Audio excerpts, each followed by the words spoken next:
I'm about to be cooking for my sneaky link at 2 in the morning. He wanted French toast, so get your eggs, milk, cinnamon, vanilla, brown sugar. Mix. Then we're gonna dip the bread into the mixture. Now I'm about to head over to the stove. Flip it both sides, get it nice and toasty. He also wanted sausages, get them nice and brown. His fine self said something, I don't know what he said, but this is the final result. That she was cooking for her sneaky link at 2 a.m., which most likely means that's somebody else's boyfriend or husband or significant other. You can help me suck me off while cameras are off. No.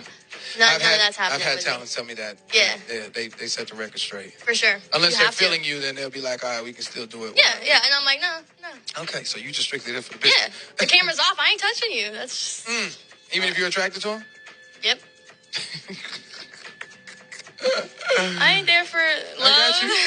Stop the cap. This man just came up to me and he was like, oh, you're so beautiful. I said, thank you, I'm married. He's like, no, you're not. And I'm like, I have 3 kids. And he said, no, you're lying. I'm like, nope. And then he kept walking.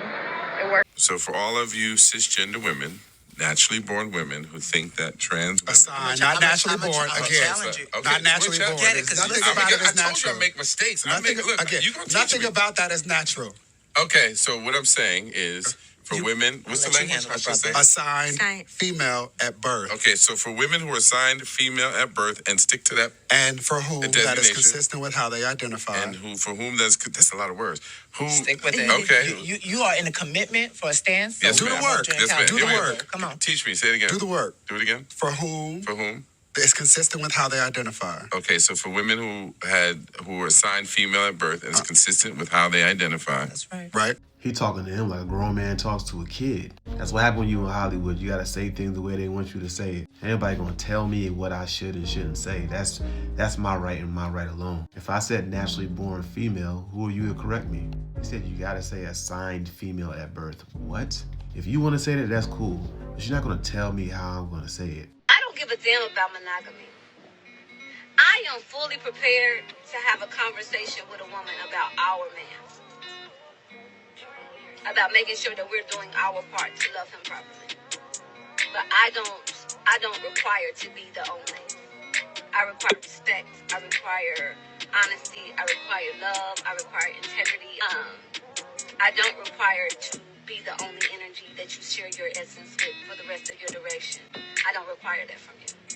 I have no desire to cage you in. None. I have no desire to cage you in. I don't mind sharing it all. So whenever I encounter energies, I always do my best to increase them to be enough to share, because in the back of my mind, I'm preparing myself for the possibility of having. It amazes me the amount of women that are attracted to their friends' boyfriends and will sneak around with their friend's boyfriend, but are totally against the idea of polygamy. Won't mind being a sneaky link and share the man that way, but don't want to share the man in a regular... I don't know. I still have my doubts if polygamy will even work in this modern society because of women's jealousy, but I also don't live my life that way, so I don't know anything about it. You guys both sleep with other people. Yeah. So in what way are you not a cuck? I heard that you got mad at me for calling you a cuck. Well, I got mad at you for calling me a cuck because you didn't know anything about me and you were radiating more pick-me energy than I've ever seen in a girl in my entire life. So I thought it was really funny.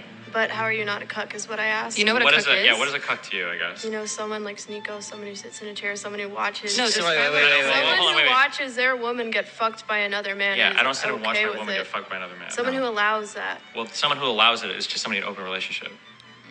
And how do you expect that to last for the next 5 years? I mean, it's lasted for 4 years, which I think is longer than any relationship you've been in, right? Yeah. So I think I'm probably doing okay. That's fine. She's also younger. I'm 20. What? I'm 20. Okay, and I'm 34. And I don't have someone looking for a green card. That's fine. She's already got her green card. She's free to leave if she wants. Do you guys feel like you're going to be together into old age? Like, do you want to stay together forever? I had the same question. Yeah, I hope so, yeah. Do you want to have kids? Yeah. I think Let's just clear something up too. think- Hold on, one more thing. Sneeko's not a cuck. He did it one time and he said it was not for him. So you got to drop that. To be honest, how they live their life is neither my business or her business, the person who's talking to them. The only problem and criticism I would have with those two people who are in an open relationship is if they started criticizing other people for not being in an open relationship like them. But if that's what they want to do in their own relationship, I mean, it's weird to me. I would never do it in my own personal relationship, but whatever they want to do with their relationship, if it makes them happy, that's them. God has given everyone free will to live life the way that they want to live it. And how they answer to God, they have to deal with that themselves. But for me to judge them when they're not even imposing their beliefs on me, why would I care? You think being a girlfriend for 10 years is doing too much? And this is a man asking me this. What you think?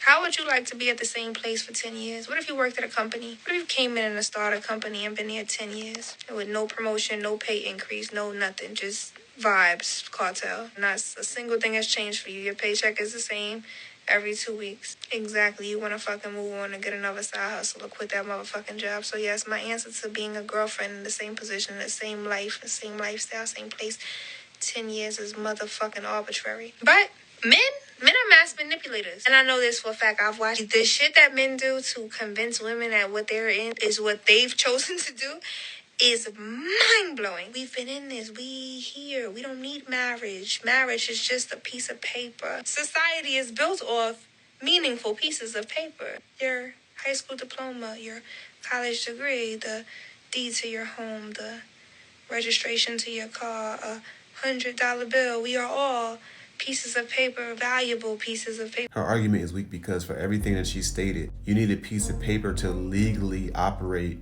or have one of those items. You need a license for a car to legally drive. You need papers, a deed to a house to legally own that house. The $100 bill she's talking about, you need that to legally purchase an item that's worth $100. You don't need a paper to have a family. To start a family with a woman, you don't need a paper.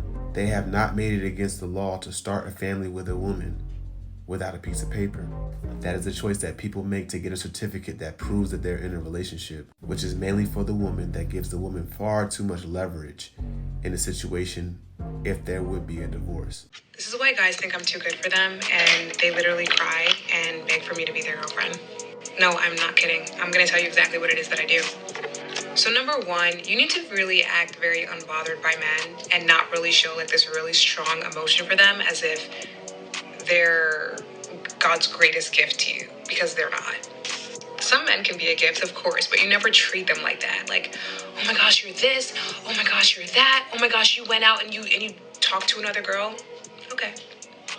Unfazed. Being very focused and being very into your own goals and not worried about what the man is doing is so attractive. Anything that mimics desperation or I gotta have you is an immediate, not gonna marry her, not gonna wife her, not gonna be the girlfriend. You're the girl who I'm just gonna say you're in control, and you don't have any type of standards because you don't even care about yourself at this point. Listening to this is so interesting because it actually works the opposite direction as well. People value less than they take for granted what they get all the time. And one thing women always get is attention, validation, favors, you name it. So when you do the same exact thing she's talking about towards a woman that you're dating, in a lot of situations, because she's not used to it, she's used to everybody being so obsessed over her, she's going to actually become obsessed over you and go crazy over you. I don't recommend it, but these are games that actually psychologically work on people, whether it be the male towards the female or the female towards the male. And obviously she's successful at doing that.